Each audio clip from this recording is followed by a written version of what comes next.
Bem-vindo a Davos, President Jair Bolsonaro.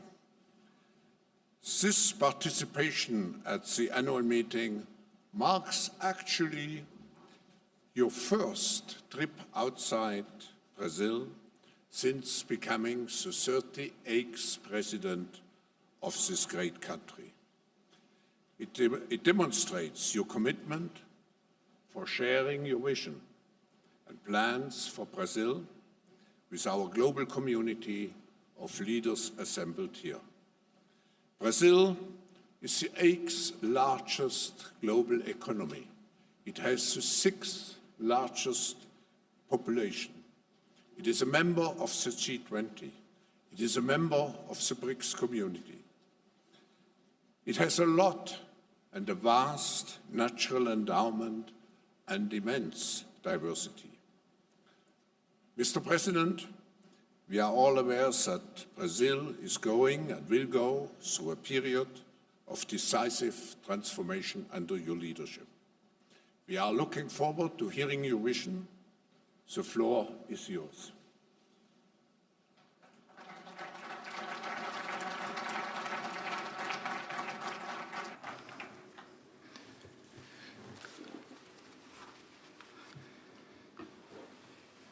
Confesso que estou emocionado. I admit I am very moved, E me sinto muito honrado and I do feel very honored to be in a position to address such a distinguished audience. Hoje em dia, precisa do outro. O Brasil Currently, we all need each other, precisa de vocês. and Brazil Vocês, com toda needs certeza, you. parte, precisam And of de course, the same is true the other way around, in that the business community also needs Brazil to a large extent. A good afternoon to all. I thank you for the opportunity to address you on the occasion of the opening session of this plenary meeting. This is the first international meeting I make after I was elected, and it bears evidence of just how much importance I attach to the agendas that have been promoted and prioritized by the World Economic Forum. uma grande oportunidade. This trip is also a great opportunity for me to showcase to the world the unique point in time my country is going through, and also an opportunity for me to introduce to all of you the new Brazil that we're building. Nas eleições, mesmo gastando menos During the election campaign, even having spent less than $1 million and with only a few seconds of TV airtime and having been unfairly attacked all the time, we have nevertheless come out victorious. numa profunda crise I took office in Brazil amidst a deep ethical, moral, and economic temos crisis. o compromisso de We mudar are committed to changing our history. pela primeira vez no Brasil. For the very first time in Brazil, Montou a president has set up de ministros a team of highly skilled, highly qualified cabinet ministers não aceitando by honoring our campaign commitment, by not accepting political and partisan interference, which in the past did nothing but breed state inefficiency and corruption. gozamos de credibilidade para fazer We enjoy credibility to carry out the reforms that we need and that the world expects from all of us. Aqui entre nós, meu ministro da Justiça, Among us here in Davos is my Minister of Justice, Mr. Sergio Moro, o homem certo the right para combater a man to corrupção fight e corruption para o combate and à lavagem money de dinheiro. laundering. Vamos investir pesado na We segurança will invest para que heavily vocês nos in safety visitem and com suas security famílias. so that you can comfortably come and visit us with your families. After all, Brazil is one of the very first countries when it comes to natural beauty, but we are currently not among the most visited tourism destinations in the world. Do come and get to know our Amazonian region, our coastline, our beaches, our cities, and our wetlands. Brazil is a paradise, but not yet very well Somos o known. país que mais We are preserva the o one meio country that ambiente. most preserves the Nenhum outro environment. país do mundo No tem other tantas country in the world florestas has as many como nós. forests as we do. A agricultura se faz presente Agriculture em takes apenas place in no more than 9% of our territory, and it has grown thanks to its technology and to farmers' competence. Menos de 20% do nosso solo Less than 20% of our soil is devoted to animal husbandry. em grande parte These commodities, agricultural commodities, to a large extent have ensured a surplus to our balance of trade and have fed a substantial portion of the world. It is now our mission to make progress in harmonizing environmental preservation and biodiversity on the one hand with the much-needed economic development, while bearing in mind that these are interdependent, inseparable pillars of our society. Those who criticize us have actually a great deal to learn with us. We wish to govern by example, and we want the world to re-establish the trust and the confidence it has always had in us. We will work to lower the tax burden, streamline rules, and make life easier for those who wish to produce and do business as entrepreneurs, invest and create jobs. We shall work to foster economic stability while respecting and honoring contracts by means of privatization projects and by balancing government accounts. Brazil's economy is still relatively closed to foreign trade, and to change that situation is one of my administration's major commitments. You can be sure that by the end of my term in office, our economic team, led by Minister of Finance Paulo Guedes, will position Brazil in the ranking of the 50 best countries in the world to do business.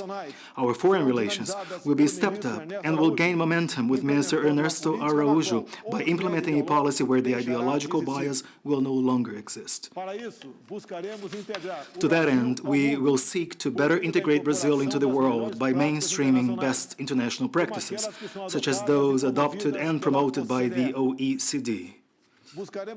We will pursue efforts to better integrate Brazil into the world by means of an active advocacy of the WTO reform, with the purpose of eliminating unfair trade practices while guaranteeing legal certainty to our foreign trade flows. We will also restore our values and open up our economy. We will defend family principles and true human rights. We will protect the right to life and to private property, and promote an education system that will prepare our young people to rise to the challenges of the fourth industrial revolution, thereby seeking to alleviate poverty and extreme poverty through knowledge. We are here in Davos because we want not only to deepen our friendship ties, but also deepen our trade relations. Brazil is home to the world's largest biodiversity, and we have abundant mineral resources. We want to engage with partners who master technology so that this marriage translates into progress and development for all. Our actions, make no mistake whatsoever, will certainly attract you to seize great business opportunities, not only to the good of Brazil, but also for the good of the whole world at large. We stand with open arms. I want more than just a great Brazil. I want a world of peace, freedom, and democracy. Our motto is God above all things, and I believe that our relations will yield and bring about countless benefits to all of us. Thank you so very much.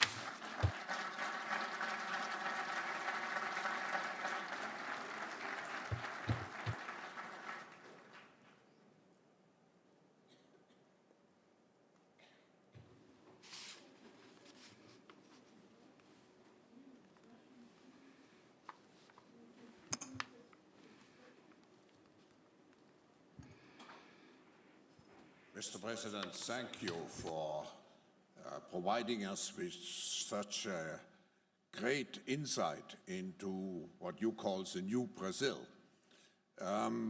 You have elaborated on your policies.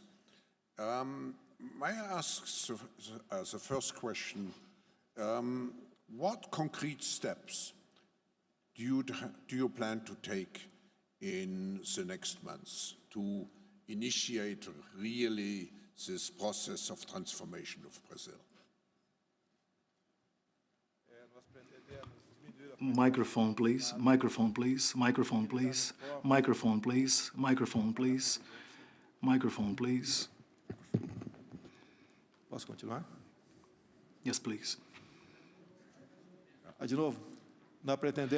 We intend to reduce the size of the Brazilian state apparatus and carry out reforms such as the social security reform and also the tax reform. We wish to relieve those who produce and who undertake business projects from the weight of a heavy state.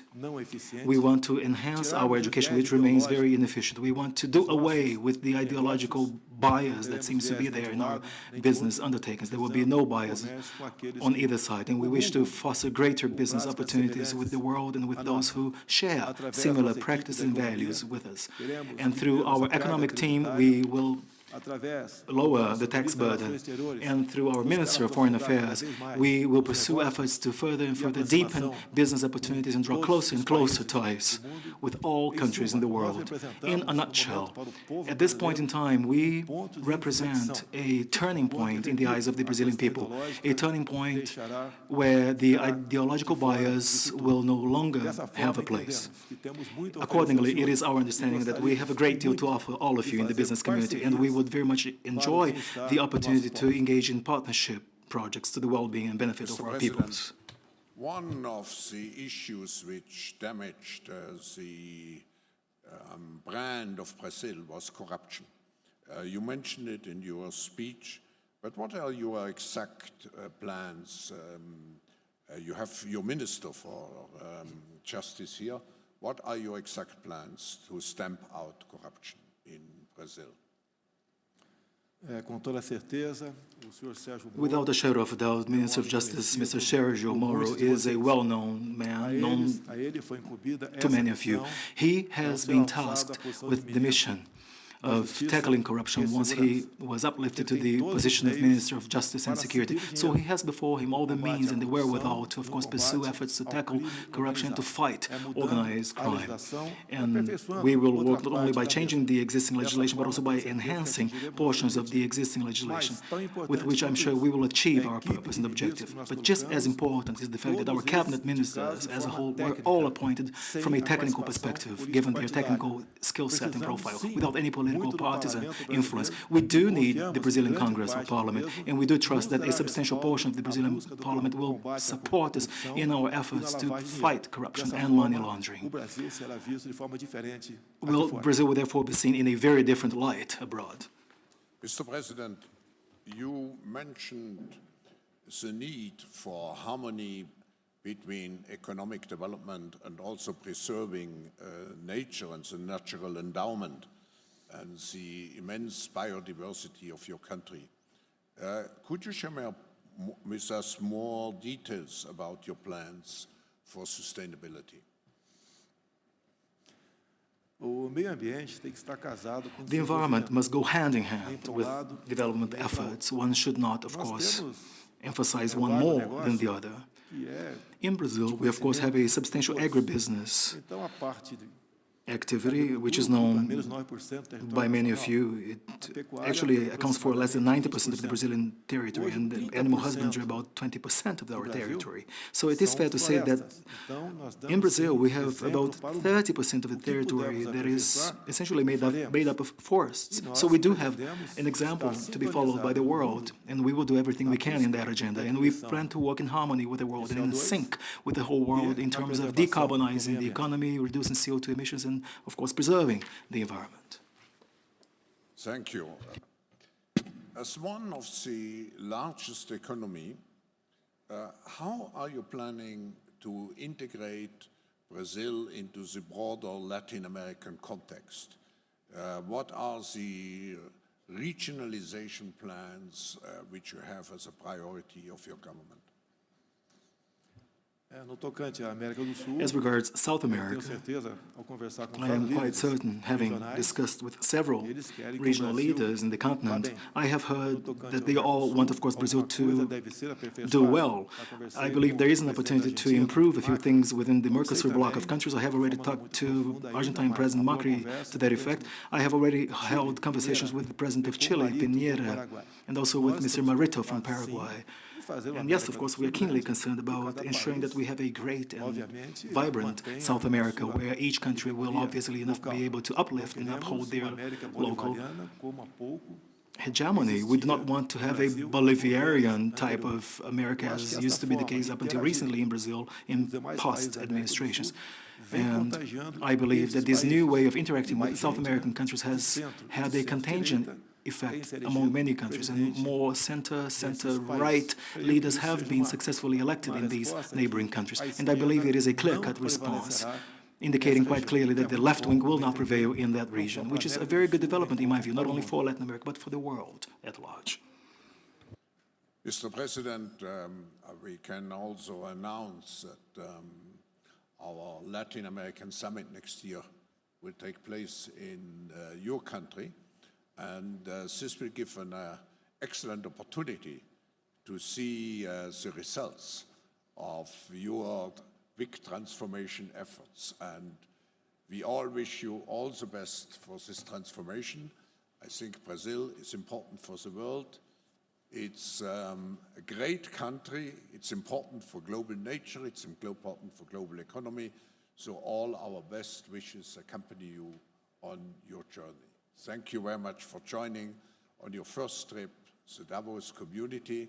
And I'm sure the participants here are seeing the great opportunities which your country offers. And I just can add, and the great beauty your country has. Thank you very much again for joining us in Davos.